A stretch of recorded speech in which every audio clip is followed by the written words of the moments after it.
Well, good. So yeah, that was a nice intro, and it's great to be here. I'm Geoff, the co-founder and CEO of the Meet Group. I'm grateful to be invited to speak today. I certainly have great respect for everything GDI does, and I wish I was there in person with you all. Lately, I've been really enjoying Dominic's GDI podcast. There's some real gems in there, so I encourage you all to listen in. I asked my wife what she thought of my traveling to London, and she asked me where I would be quarantining when I came back home. So, so here I am. As soon as my young kids are vaccinated in November, as we expect in the States, I will be back traveling and hope to be there with you. So I'm here to talk about the creator economy and dating, which is something we've really been working on for about 5 years now at the Meet Group. We either own, power, or will soon power the live streaming video and creator economy of 7 of the top 50 largest social apps by revenue in the world. And let's see if this is a test of if the slides work here. Yes, perfect.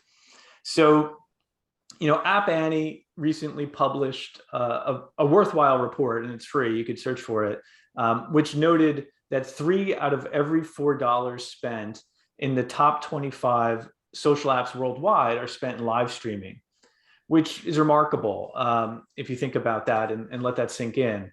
It's live streaming is not a trend that is coming. It's a trend that is very much here.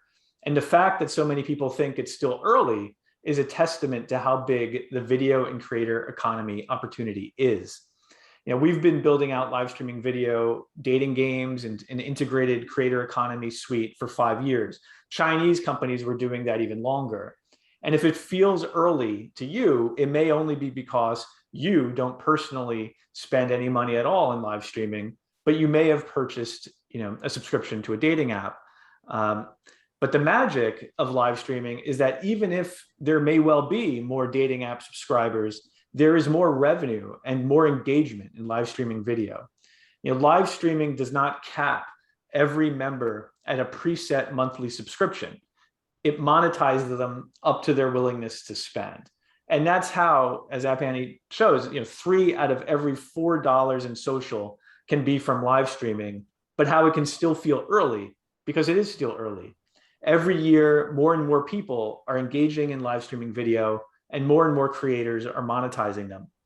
The creator economy is estimated today to be well over $100 billion market. Some sources say it essentially doubled in 2020 as the pandemic changed consumer behavior. Twitch, the live streaming video game platform, said that people watched 1 trillion minutes of video in 2020, while revenue jumped to new stratospheric highs. And the smart money, as you can see on this slide, says this will continue. Just since October of 2020, $800 million of VC money, probably 900 million now. I think another streaming platform just got 100 million, but has poured into the creator economy. And why? Because the minutes and the monetization are off the charts. App Annie estimates that spending inside of social apps, and that includes dating apps, because many dating apps categorize in social for the purposes of App Annie, will more than double between now and 2025 to about $18 billion per year. And what's driving that growth, of course, the pandemic and changing consumer behaviors towards video. And the way I think about that, and kind of said it early in the pandemic, is the pandemic has really pulled the future forward, where 3 years of shifting video adoption habits happened in a matter of 3 months, maybe even in a matter of 3 weeks. And just within dating, people learned how little sense it makes to meet someone in person based on an interaction as shallow as a right swipe on a dating app, to find out things that a 2 to 3 minute video chat might have confirmed. Things like sense of humor, personality, even appearance, with many profile photos, kind of out of date or misrepresented. And over the last 18 months, people learned that video has much to offer in filtering dates. It's just fundamentally more efficient than swiping right and meeting in person with many different people. Not to mention, there's other drivers, cord cutting. People are increasingly demanding a social form of entertainment, a lean forward experience where you're more interactive, you're commenting, you're interacting, instead of just a Netflix-like lean back consumption of content. And today, we're almost the majority of people have met their spouses on dating apps. So the concept of socializing on mobile has simply just never been more mainstream. And we certainly see this, firsthand. My company, the Meet Group, is the #1 live streaming dating platform in North America and Europe. And we started out by building out live streaming video on just one app, Meet Me, which is the app I happened to found a while ago. But we started with live streaming in 2016. And around the time I was spending some time in Beijing and Shanghai in 2015, and I was able to see YY and Momo firsthand, 2 giant Chinese streaming platforms. And eventually on subsequent trips, went to ByteDance, and the maker of TikTok, and saw that firsthand. And of course, TikTok is a massive streaming platform as well. And I would say in 2015, at first I didn't get it. It took me about 6 months to say, it felt special, but it felt like it could also be unique. But it took about 6 weeks to realize, or 6 months to realize, that this had to cross the Pacific. It had to basically infuse all aspects of our social interactions. And we put the whole company back on it in 2016. And building live streaming video and creator economy systems is expensive. We figured if we were going to be all in by putting the whole company on it, you might as well double down. And so we started acquiring other competitors just to put live streaming video on them, other dating apps like Lavu, Scout, Tagged, Growler. And everywhere we put it, live streaming grew to 50% or more of the revenue, and it was successful. And we soon ran out of things to acquire, and the things we wanted to power or acquire were essentially bigger than us. And so that's what led us down a different route, where we started building out a solution to power the video and creator economy of other apps. And that's what we call our Vpass platform, Video Platform as a Service, Vpass, to partner companies that want to add video and creator economy. And so we basically put everything we learned into this Vpass product, hundreds of millions of dollars of product development over the course of 5 years, into an SDK that could be really integrated in a matter of weeks. And today, as I said, this platform is powering 7 of the top 50 social apps by revenue in the world. We hope to continue to grow that penetration. Our owned and operated platform reaches about 14 million people a month, while the Vpass platform, which is only really new in March of 20, reaches up to another 23+ million, and we expect that to continue to grow. Now, it's fashionable today to talk about the metaverse. I don't know if that's come up a lot today, but Facebook does it, and they talk about it almost all the time. And they like to imagine a dystopia in which you put Oculus VR goggles on, sit on your couch, and go interact with other avatars in a Facebook walled garden. To me, the more inspiring, hopeful version of the metaverse is breaking down walled gardens, allowing audiences to connect across brands and across companies. And that's really the value of the Vpass platform that we're building. It's all in the network effects. One of our networks has 4 of the better known dating apps in the world on it, soon to be 5. We have other networks focused on other verticals. And the benefit of combining networks is dramatically better engagement and monetization on day 1 for every new app that joins the network, because the talent and the audience are already there. Creators naturally want to create for the widest possible audience. And by creators, I'm referencing really streamers, not for walled gardens. I think the arc of the internet bends to breaking down walls, not raising them up. And within Vpass, you can essentially combine communities, combine interactions. Now, I'm only going to play a minute or so of this video here, because I'd like you to have some sense of what I mean by live streaming video in the creator economy. The whole system monetizes by viewers giving virtual gifts to streamers. And in a busy stream, giving a virtual gift is a great way to stand out and get the attention of the streamer. The product is gamified with levels, badges, leaderboards, and other ways to stand out. And viewers send vast quantities of virtual gifts a year. The broadcaster receives a portion of the gift value, so the broadcaster is actually making money. And not a little amount of money. We paid out more than $100 million to creators over the last year alone. Our biggest talents make over $1 million a year individually. And here you will see people, all within dating apps no less, entertaining hundreds and even thousands of other people at a time in a social way. Mine was not the first heartbroken.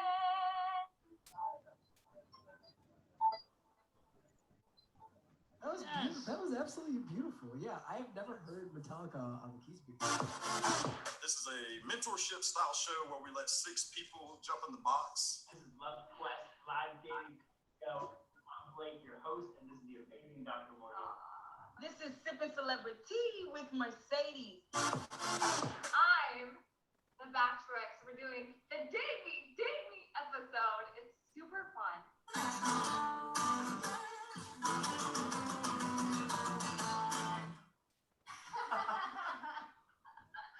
Thank you guys so much.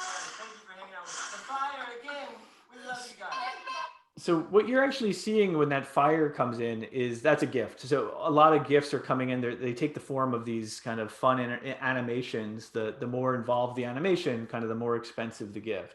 And ultimately, it's about standing out and getting attention in a busy stream.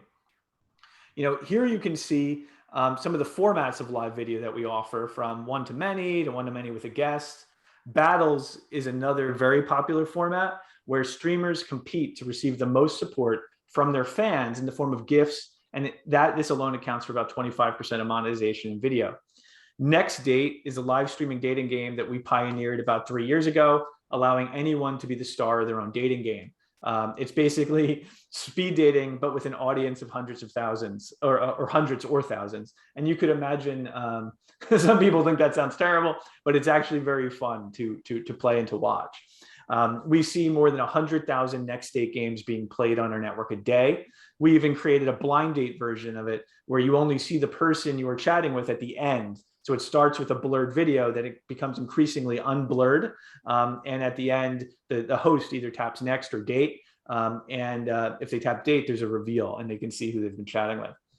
And we recently also launched multi-guest, which allows for, of course, a number of different types of shows. In fact, you know, we now run over 80 shows, you know, from fitness to talent to magic to themed streams where somebody might put on a costume, to interview style talk shows. And we're actually launching 3 new shows a week. And some of these are for different verticals of our network. And soon we're also actually launching capacity for some of our top talent, you know, high badge ranked streamers to schedule their own shows. So, you know, I get still today, you know, aren't dating apps supposed to be utilities, you know, for finding a date for the weekend, a spouse to marry, and to move on, designed to be deleted? And I say no, you know, that's certainly not the experience that we've had. The key insight behind why live streaming video fits so perfectly within dating is to realize why people come to dating apps in the first place, because they feel lonely. They want to feel less lonely. They want to feel connection. But dating apps, you know, can feel like the loneliest place on earth. In those moments when you might be sending messages outbound and not getting any replies, nobody's swiping on you, and no one's matching you. And live streaming video really transforms those moments of loneliness into moments of connection. When you come into a live stream, the streamer calls out your name, like, "Hey, Geoff." And if you ask a question in the chat, you know, they may answer it. And over time, relationships form. And while many use these features just for connection, and they drive, you know, tremendous amounts of minutes and engagement, at the high end, there's a class of creators who become essentially micro-influencers with very loyal fans who support them. And so, you know, adding video is essentially a way to engage entertain and engage dating app visitors for another 20 minutes a day while turning on a new lucrative monetization engine. We power not only all of the video, but all of the moderation and all of the talent management. And most interesting of all, I think, is we combine network effects across multiple properties. So live platforms and creator economy benefit dramatically from scale. You can imagine if you're going to live stream, if you're a creator, you want a maximum reach. And dating app users too, if they're going to join a dating app, they want to be able to match with a lot of people. And so breaking down walled gardens through Vpass helps achieve this. Although we also support those who aren't quite ready to jump into the metaverse with 2 feet by enabling standalone networks that we can also power. And one of the more interesting things about entering into the creator economy is needing to build a talent business from scratch. And I've seen large industry players within dating, larger than us, who failed when they launched video. And it failed because I think they viewed this whole feature and technology as essentially 90–95% technology. And it's not. It's probably 50% science, technology, and 50% art and talent. Building a talent org to find, train, and retain streamers is absolutely critical. We have many dozens of people who do nothing but recruit from other networks, identify homegrown organic talent, upskill potential talent, and then do everything we can to retain that talent, whether that's creating a show around them or engaging them in other ways.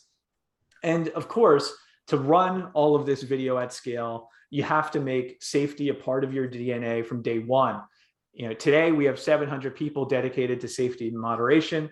We review 140 million images, screenshots essentially of video through a combination of machine learning algorithms and human review. And the overwhelming majority, 99% of our streams are fine, but it's critical to find that other 1%. If you're familiar with the Tipping Point book, that's why you clean up the graffiti in the subway system to prevent kind of a system that you don't want to take hold. And so we view safety as an ecosystem, and we collaborate with a number of interesting companies, including Spectrum Labs, who helps us on the algorithmic side, while also building much of our own tech when needed. But you don't have to take it from me. Just about a month ago, the founder of Bumble said the same thing on an earnings call, that Bumble intends to monetize via the creator economy. These were actually Whitney Wolf's words exactly.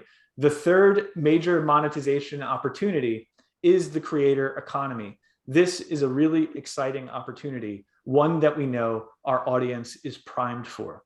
And so it's quite clear that the creator economy and dating, we're at the earliest stages. And so with that, I hope there are some questions for me. You can find some of my writings on Medium. I wrote a little bit about my trip to ByteDance in China, or you can find me occasionally on Clubhouse and also on Twitter.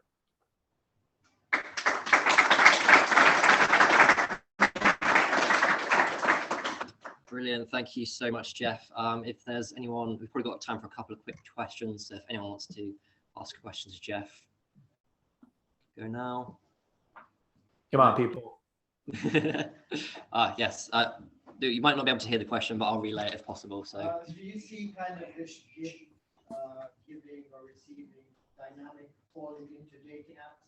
Dating apps have a very perception of gifts and giving gifts and receiving gifts. So, do you think there will be a crossover between the social aspects and the dating aspects of that kind of behavior? do you want to just get that, Geoff? I got about every third word of that. Okay. Actually, you know what? Maybe we can get the number one microphone. Sorry. Hello.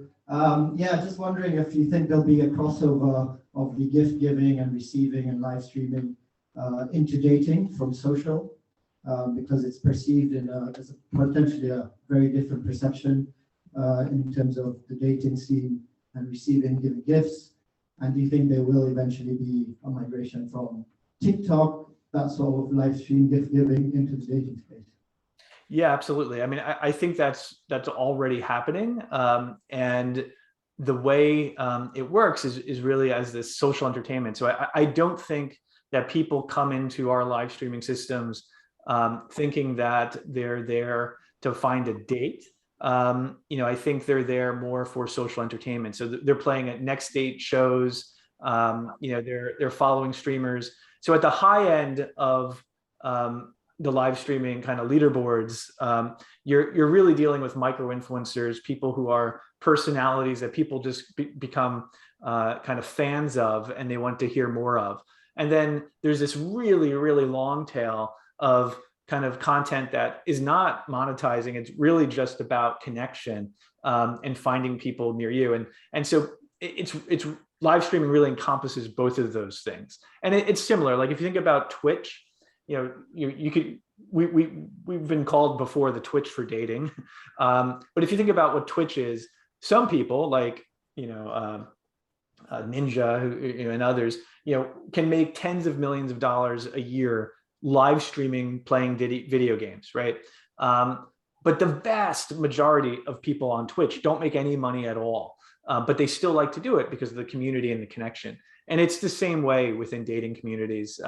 The vast majority of live streaming is not going to monetize. It's going to be there for engagement and community. But at the high end, it monetizes extraordinarily well.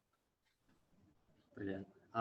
So yeah, fantastic. We'll probably have to wrap it up there. But if anyone wants to maybe ask any more questions to Geoff, reach out to us and we'll be more than happy to help you do that. So yeah, maybe one quick final round of applause for Geoff. And Geoff, thank you so much. Thank you. Take care. Have a good time. See ya. See ya.